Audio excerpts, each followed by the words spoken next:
Many of us don't really know it, but expectations in golf is a very big deal. And how you create proper expectations for yourself and your game is hugely important in your performance. Let's tee it up.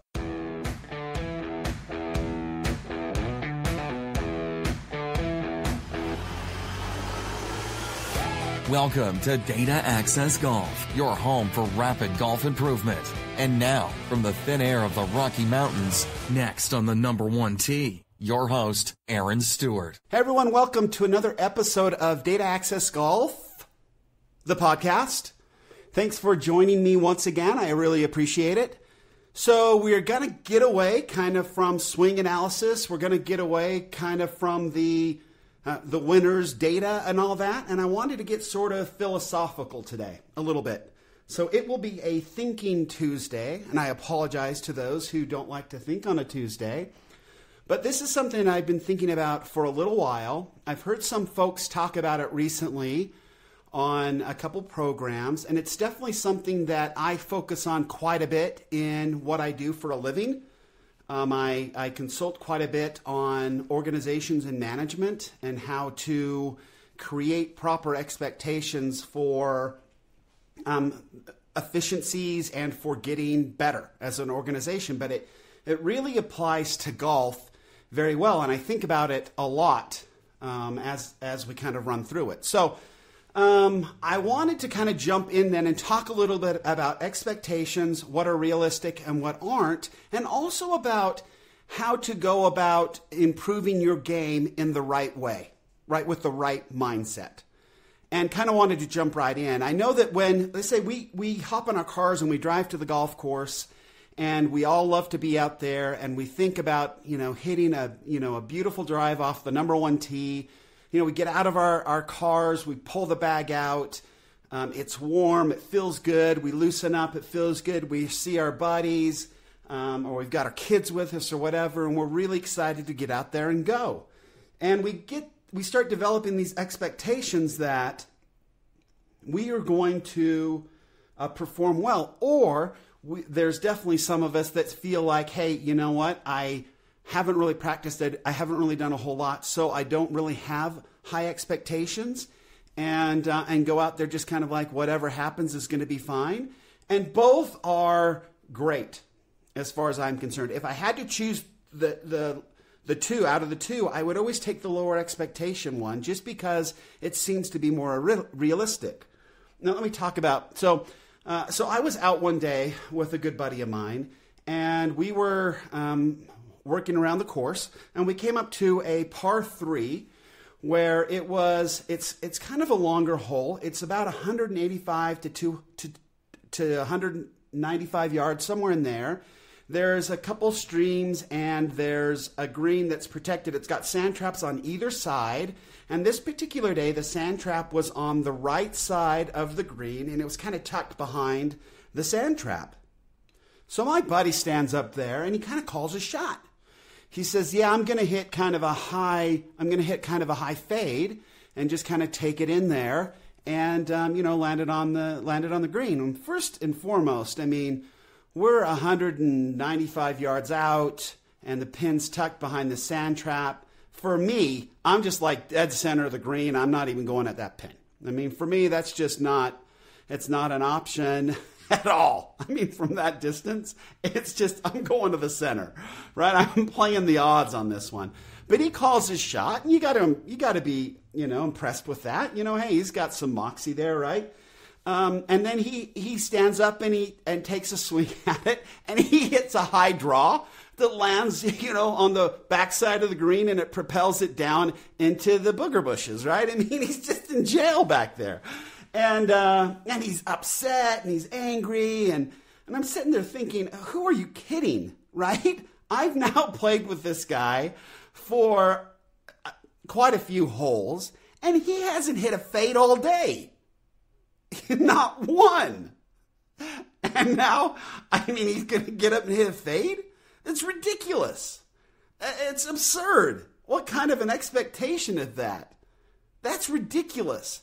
And I think sometimes that we as golfers get so results focused, right? And we do it in organizations as well, right? You create some kind of a goal. And so let me break this down. This would have been a far better situation had my buddy done this.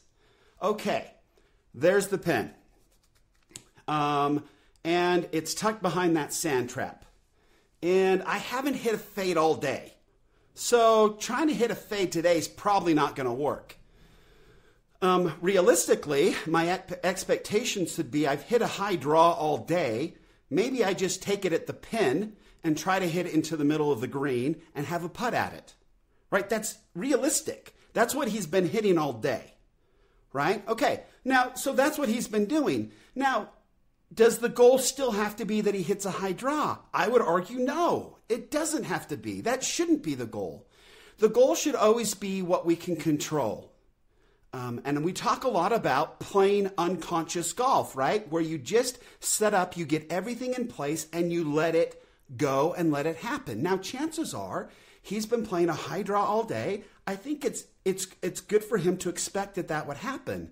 But to try to make it happen doesn't work. That's not how it works.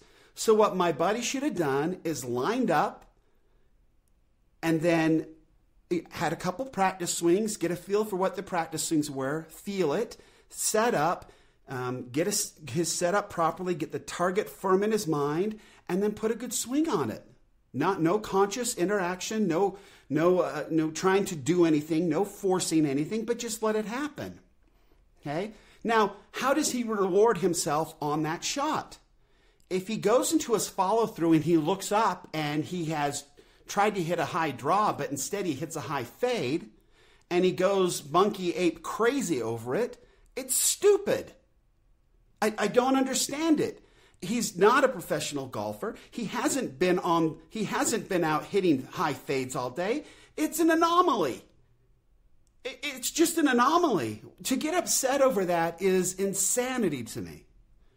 What he should have done is if he got up and he set up, he pictured the shot, he had a target in his mind, and he basically controlled everything that was available to him to control, right, from a conscious mind. He then has to step back and let it happen and let the movement just go.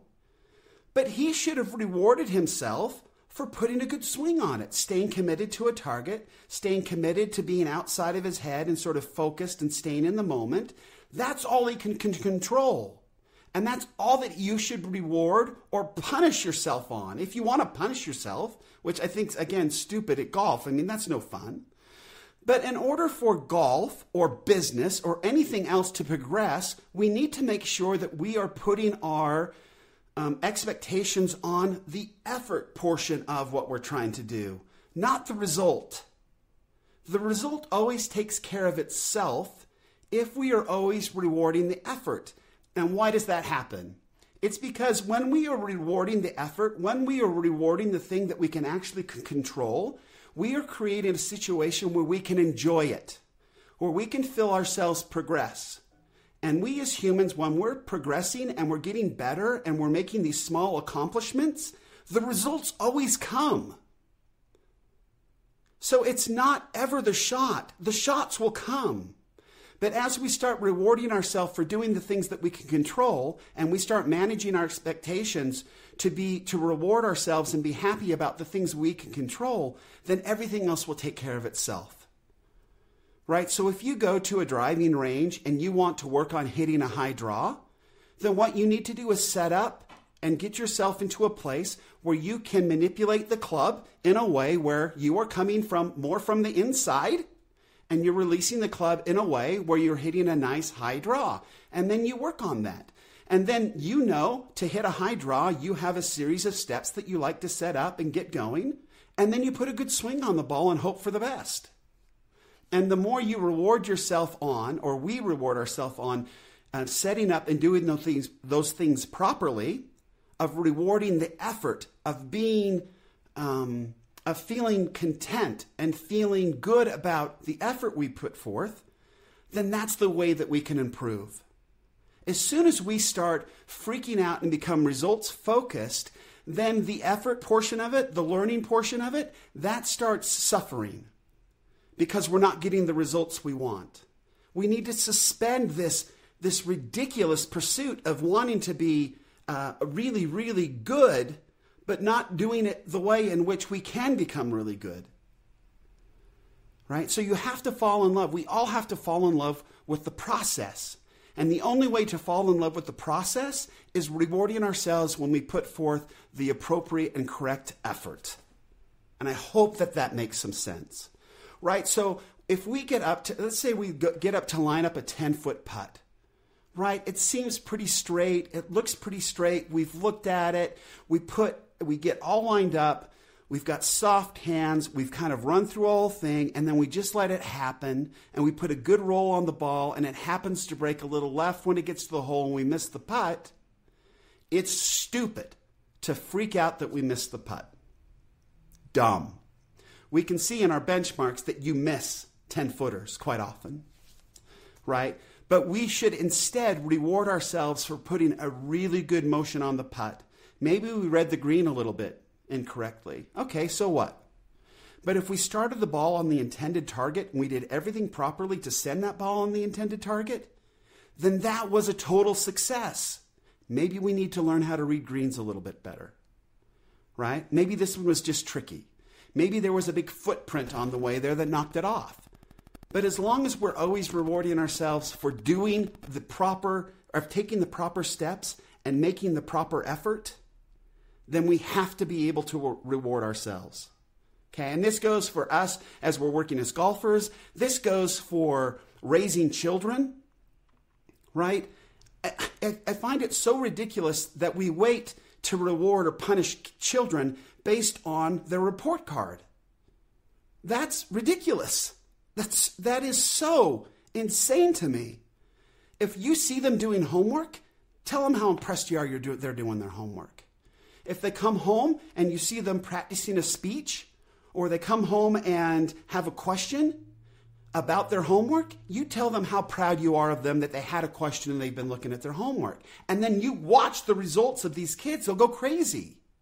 Because it's the effort. If you have an employee and you've done a good job as a manager and you've set up goals and you've created tasks and you've done all these things to try to help your employee be successful and help your company reach these goals, and you then don't make sure that when that employee is working hard and putting forth effort, if you're not complimenting them on their effort, and anytime you see anything extra or something that sticks out, and sometimes we have to really train ourselves to see the effort, as long as we're commenting and rewarding somebody on their effort, then they will get better. It's the same thing for people we're teaching on the golf course, whether it be our kids or our friends, and it's the same thing for us. We have to get to a point where we are comfortable in rewarding ourselves for the things we can control, and that is our effort.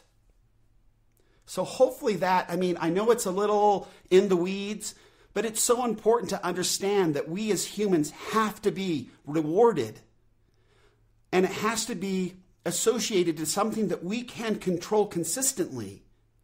And we cannot control. There is too much in a golf swing to go wrong. And we don't practice enough to have these unreal expectations of performing perfectly all the time.